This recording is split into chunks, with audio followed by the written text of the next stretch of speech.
Hi, boys and girls. Look at the empty basket. We need to fill it with dirty clothes. Oh, there you go. Lots of dirty clothes that need to be washed.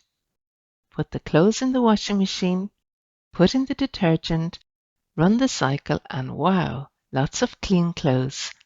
Now put them out to dry. All done. Now we put in numbers to show the order or way we did the laundry.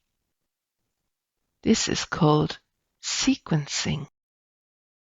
First we had an empty basket.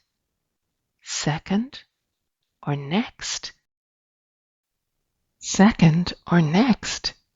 we collected the dirty clothes into the laundry basket.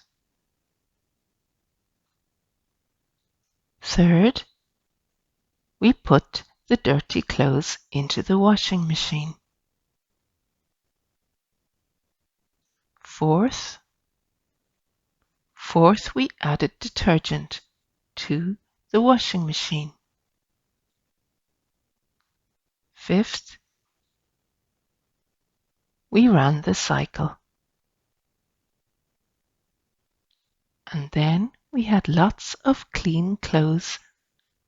Lastly, or sixth, which we hung up on the line. All done. Great job. You can try this activity yourself. Check the description for the link to where you can download the image. I hope you have great fun and enjoy it. Bye.